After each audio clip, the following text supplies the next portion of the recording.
अस्सलाम वालेकुम। Welcome back to my YouTube channel Air Khan lecture. आज के इस लेक्चर में मैं आपको इलेक्ट्रॉन ट्रांसपोर्ट चेन के बारे में पढ़ाऊंगा। तो आज के इस वीडियो में हम पढ़ेंगे electron transport chain. Electron transport chain जो है ये basically it is the last step of aerobic respiration in which oxidation of NADH reduce NADH and FADH occur। जो कि ये NADH और FADH जो हैं ये किधर बनते हैं, ये ग्लाइकोलाइसिस और क्रिप्स साइकिल के अंदर बनते हैं और इसकी ऑक्सीडेशन के लिए फिर ये इलेक्ट्रॉन ट्रांसपोर्ट चेन में इंटर होते हैं। तो जो हाइड्रोजन एटम है, पेयर ऑफ हाइड्रोजन एटम, ये बनते हैं ग्लूकोज से ग्लाइकोलाइसिस और क्रिप्स साइकिल के दौरान। तो ये डायरेक्टली ऑक्सीजन के साथ नहीं मिलते कि वो H2O बना ले, but it pass from electron carrier called coenzyme cytochrome. तो वो एक चेन बना लेता है और इस चेन को फिर कहते हैं electron transport chain. Electron transport chain ये माइटोकॉन्ड्रिया के मैट्रिक्स में होता है। पहले ये माइटोकॉन्ड्रिया में होता है, माइटोकॉन्ड्रिया के मैट्रिक्स में होता है। जो एरोबिक रिस्पायरेशन के पहले दो स्टेप है, ग्लाइकोलाइसिस और क्रिप्स साइकिल। ग्लाइकोलाइसिस ये साइटोप्लाज्म में होता है, क्रिप्स साइकिल ये इंटरमेम्ब्रेन में होता है, और ये जो इलेक्ट्रॉन ट्रांसपोर्ट चेन है ये किधर होता है, माइटोकॉन्ड्रिया के मैट्रिक्स में होता है। तो देखते हैं, ये ग्लूकोज की जब ब्रेकडाउन होती है तो वो पायरोवेट में चेंज हो जाता है। ये ग्लूकोज 6 कार्बन कंपाउंड है, जब ये पायरोवेट में चेंज हो जाता है तो वो 3 कार्बन कंपाउंड बन जाता है और इस पे ये ग्लाइकोलाइसिस के प्रोसेस से गुजर के पायरोवेट में चेंज होता है। तो इसी दौरान NADH बनता है, ATP बनता है। फिर ये पायरोवेट जो है ये डायरेक्टली क्रिप्स साइकिल में एंटर नहीं हो सकता, तो पहले वो एसिटाइल कोएंजाइम A में चेंज हो जाता है, जिससे हम क्या कहते हैं, लिंक्ड रिएक्शन।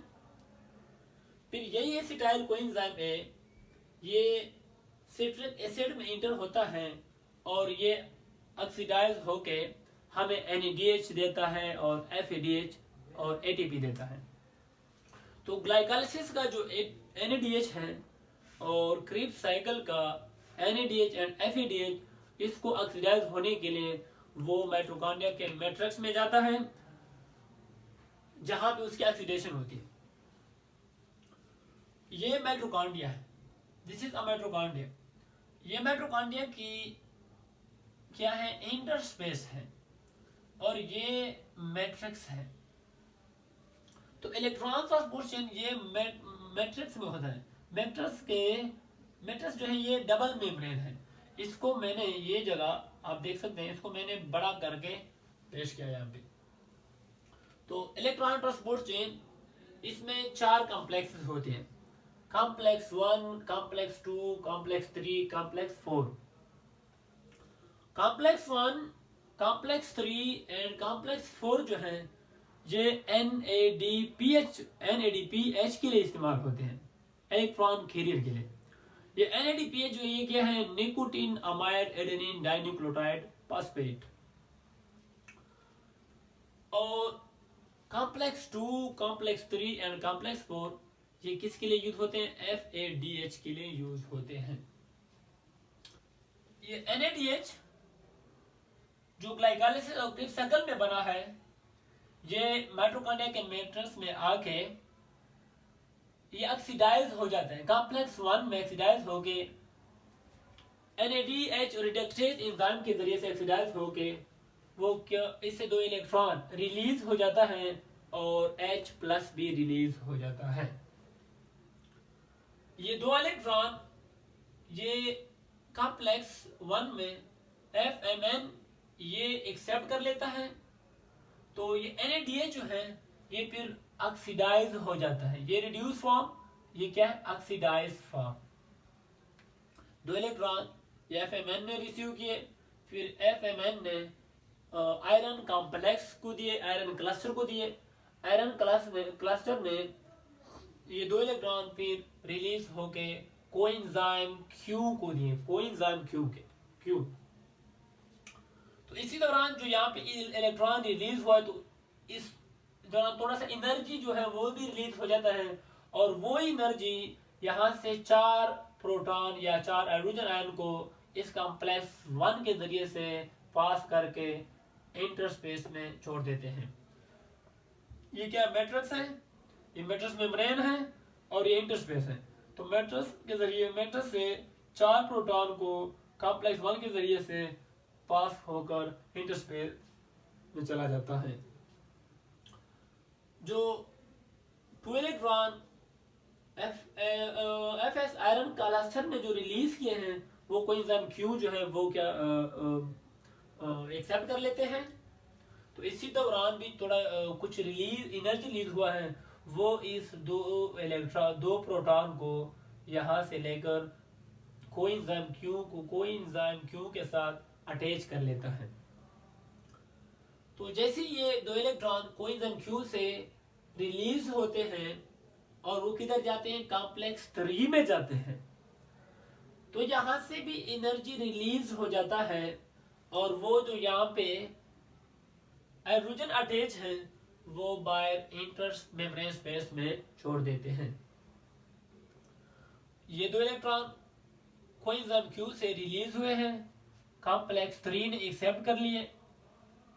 कॉम्प्लेक्स 3 ने जैसे इलेक्ट्रॉन को एक्सेप्ट किए और कोएंजाइम क्यू से रिलीज हुए, तो इसी दौरान में भी एनर्जी रिलीज होता है, और वो यहाँ से 2 प्रोटॉन या 2 हाइड्रोजन आयन को कॉम्प्लेक्स 3 के जरिए से पास होकर बाय इंटर मेम्ब्रेन स्पेस में इंटर हो जाता है।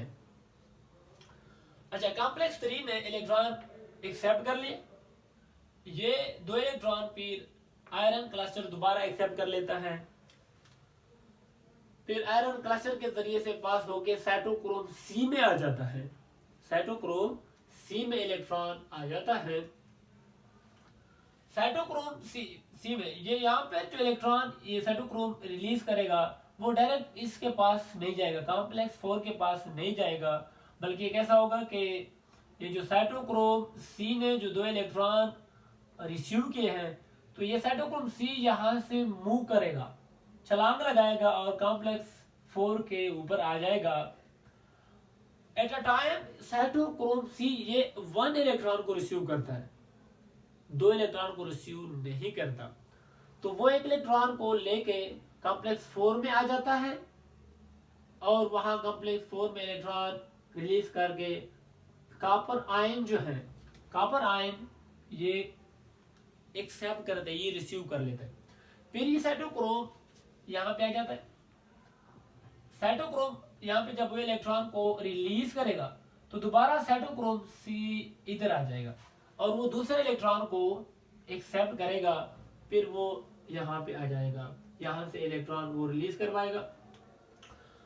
जैसे ही इलेक्ट्रॉन रिलीज करवाएगा, तो कॉपर आयन जो है वो एक्सेप्ट कर लेगा, कॉपर आयन लेके साइटोक्रोम ए को देगा।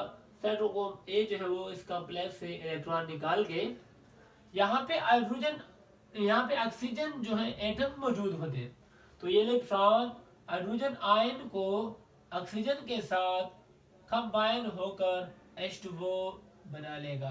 क्या बना लेगा? H2O बना लेगा। ये था NADH के लिए था।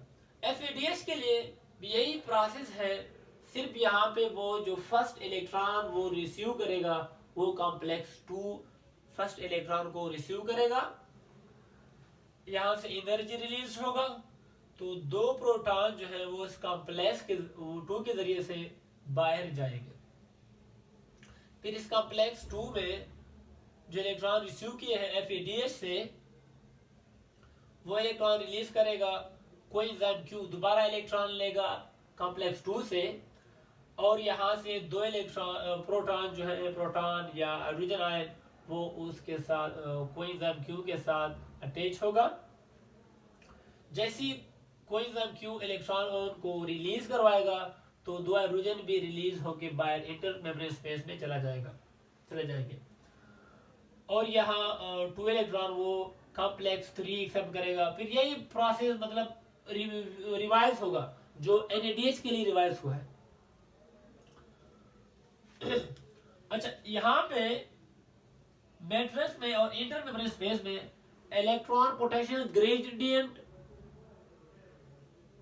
मौजूद होता है, मतलब इलेक्ट्रॉन पोटेंशियल ग्रेडियंट पैदा हो जाता है मैट्रिक्स में और इंटरमेम्ब्रेन स्पेस में। प्रोटॉन इलेक्ट्रॉन पोटेंशियल ग्रेडियंट पैदा हो जाता है। यहाँ पे प्रोटॉन ज्यादा हो जाते हैं और ये जो प्रोटॉन है ये पोटेंशियल एनर्जी गेन कर लेते हैं। तो यहाँ पे मैंने कॉम्प्लेक्स 5 लिखा है, कॉम्प्लेक्स 5 लिखा है। ये बेसिकली एटीपी सिंथेस, ये एक एंजाइम है, एटीपी सिंथेसिस एंजाइम है। वो क्या करेगा, वो इस प्रोटॉन जो यहाँ पे ज्यादा हुए हैं इस कॉम्प्लेक्स के जरिए से, एटीपी सिंथेसिस के जरिए से मैट्रिक्स में आएगा। जैसे ही वो मैट्रिक्स में प्रोटॉन को छोड़ेगा तो यहाँ से एनर्जी रिलीज होगा। वो एनर्जी क्या करेगा, यहाँ पे एडीपी, मैट्रिक्स में एडीपी होता है प्लस फॉस्फेट, वो इसको मिलाएगा तो एटीपी बनेगा। क्या बनेगा, एटीपी बन जाएगा। बेसिकली इलेक्ट्रॉन ट्रांसपोर्ट चेन में ऑक्सीडेशन रिडक्शन प्रोसेस होता है। एक कंपाउंड या मॉलिक्यूल वो रिड्यूस होगा, दूसरा ऑक्सीडाइज होगा।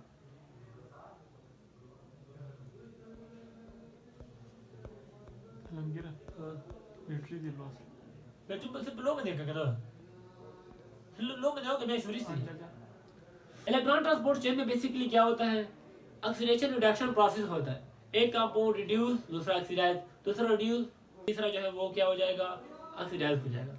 जैसा कि यहाँ पे NADH रिड्यूस था तो वो ऑक्सीडाइज हो गया, फिर ये रिड्यूस हो गया, फिर ये रिड्यूस हो गया, ये ऑक्सीडाइज हो गया, ऐसे ही सिलसिला चलता जाता है।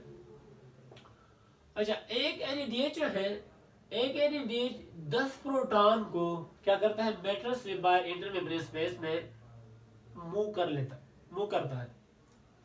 और एक FADH वो 6 प्रोटॉन को मैट्रिक्स से इंटरमेम्ब्रेन स्पेस में मूव करने में मदद देता है। ये था हमारा इलेक्ट्रॉन ट्रांसपोर्ट चेन।